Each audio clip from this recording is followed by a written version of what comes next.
Welcome back. I am Vikas Sharma, Assistant Professor in the Institute of Pharmaceutical Chemistry, Ramesh Institute of Vocational and Technical Education, Greater Noida. Today we will discuss some multiple choice questions related to inhalants. It is the topic in PharmChem 1 syllabus in the course of Diploma in Pharmacy students. So we will start from the MCQ number 1. Read the question carefully firstly. That inhalants are a variety of psychoactive substances that are primarily. तो आप एक बार question समझे कि inhalants are variety of psychoactive substances होते हैं, उनको primarily कैसे use किया जाता है. आपको ये वाला fill in the blank fill करना है. तो इनहेलेंट्स को आपने पढ़ा होगा कि वो कहां पर अप्लाई किए जाते हैं. First option is applied on skin, wrong answer. Second option is rubbed, it is also wrong answer. Taken a solution, ये कुछ हद तक सही हो सकता है but it is also not the wrong answer. Last option is inhaled. अब आप एक बार इसको फिल कीजिए फिल इन द ब्लैंक्स में and after that read the sentence. Inhalants are a variety of psychoactive substances that are primarily inhaled. So option number D is the correct answer. Moving to the next question. Which of the following gas is not used as inhalant? आपके सामने चार option दिए गए हैं, आपको बताना है कि इन चारों में से which option is not used as inhalant. तो आपने इनहेलेंट्स के अंदर अपने सिलेबस के अंदर कौन कौन सी गैसेस पढ़ी हैं? ऑक्सीजन पढ़ा है आपने, कार्बन डाइऑक्साइड भी आपने पढ़ा है, नाइट्रस ऑक्साइड भी आपने पढ़ा है. तो ऑप्शन में कौन सा रह जाता है आपका? Oxygen is left. So option number A is the correct answer to this question. Move to the next question. In which part of the respiratory system inhalants कहां पर एक्शन शो करते हैं आपका? आप एक बार को इनहेलेंट्स पर बेसिक पर जाइए कि इनहेलेंट्स कहां पर एक्शन शो करेंगे. इनहेलेंट्स एक्शन शो करते हैं आपका रेस्पिरेटरी सिस्टम पे. आप उनको नेजल के थ्रू लेते हैं, इनहेल करते हैं आप उनको, उसके बाद वो एक्शन कहां से स्टार्ट होता है? रेस्पिरेटरी सिस्टम से स्टार्ट होता है. तो रेस्पिरेटरी सिस्टम का मेन रोल क्या होता है? रेस्पिरेटरी सिस्टम का जो की रोल है वो होता है गैसियस एक्सचेंज. रेस्पिरेटरी सिस्टम का की रोल होगा गैसियस एक्सचेंज. तो इसी से रिलेटेड ये वाला क्वेश्चन आया आपकी स्क्रीन पर कि रेस्पिरेटरी सिस्टम के अंदर जो गैसियस एक्सचेंज होता है वो किस पार्ट में होता है? In which part of the respiratory system gaseous exchange takes place. So to this question you have four options. First one is alveoli, pharynx, larynx and trachea. So आप सबने अपनी HAP में भी पढ़ा होगा that option number A, that is alveoli. Alveoli is the correct answer in which gaseous exchange takes place. Questions को आप समझते चलें तब जा. So for this question option number D will be the correct answer. Start with the next question. Which of the following gas is released during the process of respiration? आप एक बार question देखें, question को देखना है आपको, उसके बाद में थोड़ा सा समझना है कि which of the following gas is released out during the process of respiration. respiration का प्रोसेस कौन सा होता है? सबसे पहले आप ये समझे प्रोसेस ऑफ रेस्पिरेशन. रेस्पिरेशन के प्रोसेस में आप क्या करते हैं? सबसे पहले गैस इनहेल होती है, आप गैस अपने अंदर लेते हैं, ऑक्सीजन को आप एटमॉस्फेयर से इनहेल करेंगे. दूसरा प्रोसेस क्या होता है? एक गैस बाहर निकलती है, एक्सहेल होती है मतलब बाहर निकलती है. अब आप वापस से क्वेश्चन एक बार स्टार्ट करें कि which of the following gas is released out. इसका मतलब पूछा गया कि रेस्पिरेशन का जो प्रोसेस है एक गैस वहां से एक्सहेल हुई है, बाहर निकली है. तो आपको ये बताना है, वो वाले ऑप्शन पर टिक करना है जो गैस एक्सहेल हुई है, यानी कि आपको ये वाली गैस पर टिक करना है जो गैस आपकी एक्सहेल होके बाहर निकली है, इसका नाम आपको बताना है. तो आपके सामने तीन ऑप्शन दिए गए, fourth one is the none of the above.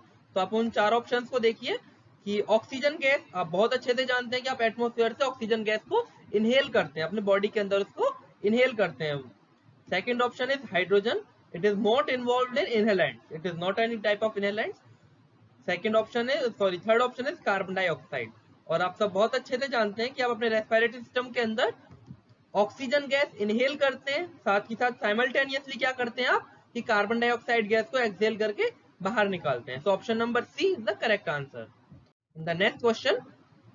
In inhalants which of the following organ functions as product conditioner. इस क्वेश्चन को आप दो तरह से रिप्रेजेंट कर सकते हैं. फर्स्ट वन इज जैसे क्वेश्चन दिया गया है कि रेस्पिरेटरी सिस्टम के अंदर वो कौन सा पार्ट है जो एयर कंडीशनर का काम करता है. प्रोडक्ट कंडीशनर यहाँ पर इसलिए दिया गया क्योंकि इनहेलेंट्स की बात हम करेंगे. तो कौन सा पार्ट है रेस्पिरेटरी सिस्टम का जो एज एन प्रोडक्ट कंडीशनर की तरह यूज करता है, एयर कंडीशनर की तरह यूज किया जाता है, हेल्पफुल होता है ये. तो आपको बताना है, आपके सामने चार ऑप्शंस हैं. तो कौन सा ऑर्गन है जो कि यूज किया जाता है एज एन प्रोडक्ट कंडीशनर। तो option number C, it means कि nasal chambers are used as product conditioner for inhalants and air conditioner for the inhalation. So nasal chamber is the correct answer to this question. In the next question, which of the following inhalants makes oxide when reacted with metal? So इस वाले question को आप ध्यान से देखें, ये वाला question basically chemical properties से है। आपके सिलेबस में इनहेलेंट्स के अंदर 3 मॉइटीज दी गई हैं, oxygen, carbon dioxide and nitrous oxide. तो उन तीनों में से कौन सा ऐसा इनहेलेंट है जो कि मेटल्स के साथ रिएक्शन करने पर ऑक्साइड फॉर्म करता है? ये देखिए यहाँ पर रिएक्शन हुई है, रिएक्टेड विद मेटल, मेटल के साथ में आपने रिएक्शन कराई है, मेटल के साथ जब रिएक्शन होगी तो आपका प्रोडक्ट क्या है? Final product is oxide, oxide form हुए। तो आपको बताना क्या है? आपको बताना है starting material, which of the following inhalant, आपको स्टार्टिंग मटेरियल का नाम बताना है। तो ऑक्साइड कैसे बनेंगे? मेटल आ क्या है? ऑक्साइड है, तो आपको क्या चाहिए? आपको चाहिए ऑक्सीजन। ऑक्सीजन को जब आप रिएक्शन कराते हैं in the with the metal, when oxygen is reacted with the metal it form oxide. So option number A, that is oxygen, it is the correct answer. And the next question, in the preparation of oxygen, oxygen की जब आप preparation करते हैं, synthesis करते हैं, तो यहाँ पर which solution, in which solution 2 iron electrodes are dipped? This question is basically from the electrolysis method. Oxygen की सिंथेसिस में आपने पढ़ा था इलेक्ट्रोलाइसिस मेथड, तो ये वाला क्वेश्चन वहीं से पुट अप होता है कि वो कौन सा सॉल्यूशन होता है जिसके अंदर आप अपने 2 आयरन के इलेक्ट्रोड्स को डिप करते हैं। आपके सामने 3 ऑप्शंस हैं, fourth one is none of the above, potassium chloride, hydrogen formide, potassium hydroxide. तो आपने जितनी भी अभी रिएक्शंस देखे होंगे जिसके अंदर इलेक्ट्रोड्स को डिप किया जाता है, आपने वहां पर अभी तक सॉल्यूशन यूज किया है पोटेशियम हाइड्रोक्साइड का सॉल्यूशन, जो कि K+OH- के सॉल्यूशन में ब्रेक डाउन हो जाता है। और यहाँ पर जो 2 आयरन के इलेक्ट्रोड्स हैं वो यूज किए जाते हैं as an electrode, sorry as an cathode and anode. तो option number C, potassium hydroxide is the correct answer. Coming to the next question, so basically इस रिएक्शन के अंदर आप क्या देखेंगे कि इस रिएक्शन के अंदर ए कंपाउंड है which is denoted by A compound का यहाँ पर क्या देखेंगे आप कि डिकम्पोजिशन हुआ है, जो कि टूटा है आपका CaO यानी calcium oxide plus carbon dioxide, 2 compound में ब्रेक हो गया है। तो आपको बताना है कि स्टार्टिंग कंपाउंड क्या है जिसके ये 2 डिकम्पोजिशन प्रोडक्ट आपको मिल सकते हैं। आपके सामने 4 ऑप्शन है। First option is potassium bromide. तो पोटेशियम ब्रोमाइड के अंदर ऐसा कुछ भी नहीं है जिसके अंदर से आपके ये दोनों मॉइटीज बन सके। कौन कौन सी मॉइटीज? ये आपकी calcium oxide plus carbon dioxide. तो जो आपका स्टार्टिंग मटेरियल होगा उसके अंदर ये दोनों चीजें जरूर होनी चाहिए, कैल्शियम कार्बन प्लस ऑक्सीजन, ये 3 चीजें जरूर होनी चाहिए। Second option is calcium hydroxide. Calcium hydroxide आप इसको सोच सकते हैं क्योंकि इसके अंदर कैल्शियम प्रेजेंट है but carbon is not present here, तो this is not the correct answer. Another option is carbon dioxide. Carbon dioxide का आप अच्छे से फॉर्मूला जानते हैं कि CO2 या ये तो this is not the correct answer. In the last option calcium carbonate is given. Calcium carbonate का आप एक बार ब्रेक डाउन करने की कोशिश कीजिए, इसका क्या फॉर्मूला होता है, कौन बताएगा मुझे? फॉर्मूला इज CaCO3, CaCO3 होगा इसका फॉर्मूला। तो CaCO3 इसका फॉर्मूला होगा। अब आप इसको डिकम्पोज करने की कोशिश कीजिए। डिकम्पोजिशन में आप क्या करेंगे? इसका ब्रेक डाउन करेंगे। ब्रेक डाउन के अंदर क्या होगा कि CaO एक फॉर्म हो जाएगा, Ca प्लस ऑक्सीजन, एक ऑक्सीजन लेके बाहर निकल गया, CaO कैल्शियम ऑक्साइड बन गया, प्लस आपका क्या निकल गया? कार्बन डाइऑक्साइड आपका अलग निकल जाता है, CO2। So the correct option is option number D, calcium carbonate. Move to the next question. Calculate the molecular weight of carbon dioxide. आपको कार्बन डाइऑक्साइड का मॉलिक्यूलर वेट कैलकुलेट करना है and mark the correct answer. अपने last video के अंदर देखा होगा कि मैंने मॉलिक्यूलर वेट को कैलकुलेट करना सिखाया था आपको कि मॉलिक्यूलर वेट कैसे कैलकुलेट करते हैं। इसके लिए आप क्या करेंगे? सबसे पहले आप उसका मॉलिक्यूलर स्ट्रक्चर बनाइए। आप इसका मॉलिक्यूलर स्ट्रक्चर सोचेंगे, कार्बन डाइऑक्साइड का क्या होगा? CO2 होगा। CO2 के लिए आप उसके कंपाउंड्स को अलग अलग लिख लीजिए। सपोज कार्बन है, इसके अंदर ऑक्सीजन है, इसके आगे उसका नंबर लिख लीजिए। कार्बन कितने आपके पास में? 1 है, C है सिर्फ। ऑक्सीजन कितने आपके पास में? 2 है। आपने नोट डाउन कर लिया, कार्बन 1 है, ऑक्सीजन 2 है। अब आप इनका एटॉमिक वेट लिखिए, एटॉमिक वेट यानी मॉलिक्यूलर वेट। तो कार्बन का कितना होगा मॉलिक्यूलर वेट? 6 होता है इसका एटॉमिक नंबर, तो मॉलिक्यूलर वेट हो जाएगा इसका निकल के 12, 6 इंटू 2 12। ऑक्सीजन का कितना होता है 8 होता है इसका एटॉमिक नंबर, एटॉमिक वेट आप निकालेंगे हो जाएगा इन डबल, यानी कि 16 होगा इसका एटॉमिक वेट, प्लस यहाँ पर 16 है एक ऑक्सीजन का, ये बात ध्यान में रखनी है, 16 मॉलिक्यूलर वेट है एक ऑक्सीजन का, लेकिन यहाँ पर यूज किए गए आपके 2 ऑक्सीजन, तो 2 ऑक्सीजन का कितना हो जाएगा 16 into 2, it means it will be 32 होगा ये।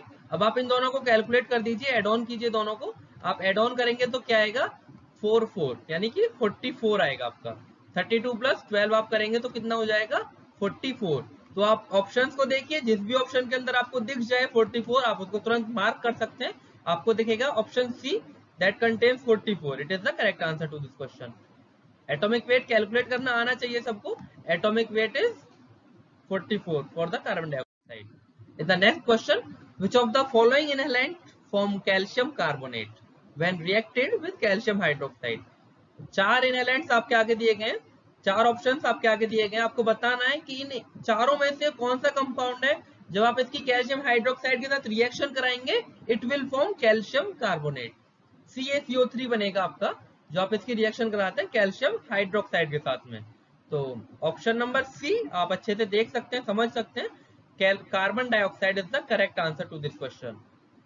कार्बन डाइऑक्साइड की जब आप रिएक्शन कराएंगे कैल्शियम हाइड्रोक्साइड के साथ में, तो आप इमेजिन कीजिए कि कार्बन डाइऑक्साइड का CO2 प्लस कैल्शियम हाइड्रोक्साइड का CaOH का ट्वाइस, आप दोनों को रिएक्शन कराइए, मर्ज कीजिए दोनों को, जब रिएक्शन होगी तो क्या होगा कैल्शियम हाइड्रोक्साइड का सिर्फ कैल्शियम Ca और कार्बन डाइऑक्साइड का CO3, ये दोनों मिलके कैल्शियम कार्बोनेट की सिंथेसिस कर लेंगे, CaCO3 बन के आपका अलग निकल गया, बचेगा कि आपका एटम्स ऑफ वाटर, वाटर के कुछ मॉलिक्यूल आपका अलग निकल जाएंगे।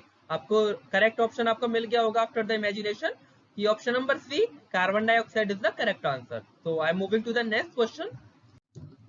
बिफोर एडमिनिस्ट्रेशन इनहेलेंट्स आप एडमिनिस्टर करते हैं by the nasal route, inhale करते हैं आप इनको, तो यहाँ पर एडमिनिस्ट्रेशन से पहले यहाँ पर एक एड ऑन चीज होती है इन नाइट्रस ऑक्साइड, तो वो कौन सी एड होती है इस क्वेश्चन के अंदर जो पूछा गया है कि before administration nitrous oxide gas is mixed with which of the following inhalant.